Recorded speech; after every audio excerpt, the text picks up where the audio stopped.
देखो बेटा, ये जो कुछ क्वेश्चंस हैं आपके, जो इससे रिलेटेड मैंने आपको पढ़ाया अभी, तो देखो who was the peddler, how did the peddler of rat trap manage in survive. तो इसका मतलब क्या है कि वो पैडलर कौन था और कैसे वो पैडलर जो है अपनी जीविका को मैनेज करता था, यानी कैसे वो जीविका को कमाता था। तो आपने पढ़ा था उसके बारे में कि a man who went around selling small rat trap of wire which was the peddler.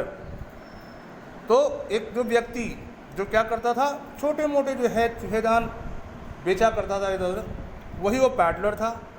He made rat trap of his wire from the material he got by begging in the store और at the big farm. मैंने वो फैक्ट्रियों से और कारखानों से वो wire जो है भीख मांग के लाता। Since his business was not profitable, उसका बिजनेस प्रॉफिटेबल नहीं था, ही वुड बी बैक और still in order to survive. तो इसके लिए वो क्या करता, भिक्षा भी मांगता था और उसके साथ साथ जो है छोटी मोटी चोरी भी किया करता था।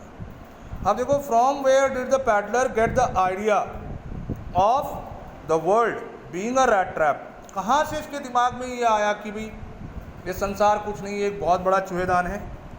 तो the peddler had been thinking of his rat trap when suddenly he was struck by the idea that the world was nothing but a big rat trap. जिस समय वो चल रहा था सोचते हुए पैदल और विचार मगन था, तभी उसके दिमाग में ये विचार आया कि ये संसार कुछ नहीं है, एक बहुत बड़ा चूहेदान है। How did the peddler compare the world with the big rat trap. उसने उस संसार की तुलना एक बड़े चूहेदान से कैसे की। तो देखो, उसने बताया ना कि according to the peddler the world existed and only to set bet. कि उसने बताया कि संसार जो बना है उसका उद्देश्य क्या है, खाली लालच देने के लिए। फॉर पीपुल इट ऑफर, वो क्या देता है हमको, riches, joys, shelter, food, heat and clothing. ये सब मोह माया से संबंधित चीज़ें, भौतिक चीज़ हमें देता है।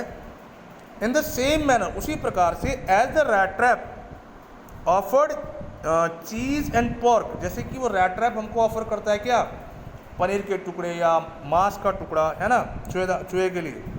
As soon as someone let himself be tempted, जैसे कोई टेम्पर उत्तेजित होता है उसे छूने के लिए, to touch the bait it closed in on him, वो उसके अंदर बंद हो जाता है। And then everything came to be an end, और सब कुछ समाप्त हो जाता है। ये आपने पढ़ा अभी। उसके बाद है why was he amused by this idea, वो इस विचार से बड़ा प्रसन्न क्यों हुआ, क्यों। His own life was sad and monotonous, उसका अपना जीवन क्या था, निराशा से भरा हुआ, उदासी से भरा हुआ। ही वॉकड लेबरलेसली, बहुत कठिन परिश्रम से अगर घूमता था, from place to place.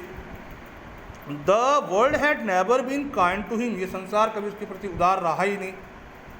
So during his gloomy plodding, मैंने निराशाजनक जो उसकी जो घूमता था, जो this idea became his favourite pastime, ये विचार उसका एक फेवरेट पास टाइम बना। ही वॉज अम्यूज्ड, वो हैरान इसलिए हुआ कि वो बड़ा अचंभित होता, how people let them be caught in the dangerous snare, कि कैसे लोग उसके जाल में फंसते चले आ रहे हैं। And how other were still circling around the bet, और कैसे अन्य वो लोग जो उसकी बिछाए हुए जाल के इर्द गिर्द घूम रहे हैं। अब देखो, in for the meaning from the text, जो भी आपने पढ़ा कि बॉडी एंड सोल टुगेदर का मतलब क्या है, to manage, to keep alive और टू सर्वाइव, मैंने अपने आप को जीवित रखने की व्यवस्था करना। Hunger gleam in his eyes, यहाँ देखिए, feeling so hungry shows and one's face, मैंने बहुत भूख जिसके चेहरे पे दिखाई दे। फ्लट अलॉन्ग द रोड, यहाँ देखो, moving along the road slowly, मैंने सड़क में धीरे धीरे चलना। अनवांटेड जो है, मैंने अनयूजुअल प्लेजर, ऐसा आनंद जिसकी कोई इच्छा ना हो। फिर आपने पढ़ा, did the peddler expect the kind of hospitality that he received from the crofter. What hospitality the peddler received from the crofter. तो इसमें पूछा गया है कि जब वो उस कुटिया के वहाँ गया था, उस क्रॉफ्टर के घर पे, तो हॉस्पिटैलिटी में मेज़बानी और दया का जो भाव था, तो क्या उसका दया का भाव था और क्या उसने एक्सपेक्ट किया था कि उसको ऐसा मिलेगा? नहीं, क्योंकि आज तक वो जहाँ भी गया उसको धक्के पड़े। लेकिन यहाँ पर उसको क्या है, no the peddler did not expect the kind of hospitality that he received from the crofter. उसने कोई ऐसी आशा नहीं की थी। The old crofter not only give him shelter, उसने सिर्फ उसको आश्रय ही नहीं दिया, but also served him hot porridges, गर्म दलिया फॉर सुपर, खाने के लिए, gave him tobacco and playing card with him, उसके साथ ताश भी खेले। He also informed him about his prosperous, अपने समृद्धि के दिनों का भी उसने वर्णन किया उसके साथ। Life and how he earned 30 kronor, कैसे वो कमाता है 30 corner in a month on his old age, अपने बुढ़ापे की इस उम्र में वो कैसे 30 क्रोनर पर मंथ कमाता है, ये भी उसने उसको बताया। Why was the crofter so talkative and friendly with the peddler, ये जो क्रॉफ्टर था वो उसके साथ इतना दोस्ताना व्यवहार क्यों किया, उसने इतना उसने बातचीत क्यों की?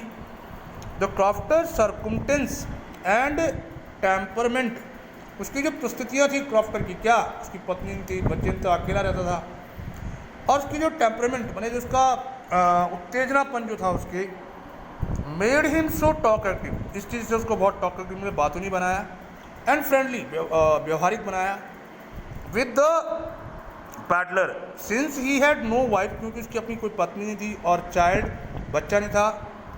ही was happy to get someone, वो बड़ा खुश हुआ कि कोई तो आया, to talk to in his loneliness, जो उसके अकेलेपन में उससे बात कर सके। And also he was quite generous with his confidence, और सबसे बड़ी बात वो दयालु था और बड़ा उदार व्यक्ति था और बड़ा विश्वास करने वाला व्यक्ति। Why did he show the 30 kronor to the peddler, उसने उसको 30 क्रोनर क्यों दिखाया? जैसे मैंने कहा ना कि जब उसने बताया कि मैं 30 क्रोनर कमाता हूँ मैं, तो उसको उसने जानबूझकर जो पैडलर है उसने कैसा चेहरा बनाया कि जैसे उसको विश्वास ना किया हो उसने, तो उसको विश्वास दिलाने के लिए ही उसने उसको 30 क्रोनर बिल दिखाई। The crofter had told the peddler that by supplying his cows milk, उसने बताया कि भी अपने गाय का दूध बेचने पर ही हैड अर्न, वो कमाता है 30 क्रोनर इन पेमेंट, वो 30 क्रोनर बिल कमाता है। The peddler seem to doubt it, अब उसने पैडलर ने क्या किया, एक डाउट क्रिएट किया वहाँ पे। So in order to assure, मैंने उसको यकीन दिलाने के लिए, his guest of the truth he showed the 30 kronor to the peddler, उसने उसको 30 क्रोनर दिखाए। तो बेटा ये क्वेश्चन आंसर आपने आज करने, ये फ्लैमिंगो वाले काम में, और इसको आपने पढ़ना भी है। और ये मैं आपको अपने इस YouTube चैनल से भेज रहा हूँ, तो आप लोग इस YouTube चैनल को पहले ढंग से समझना और शेयर एंड सब्सक्राइब भी करना।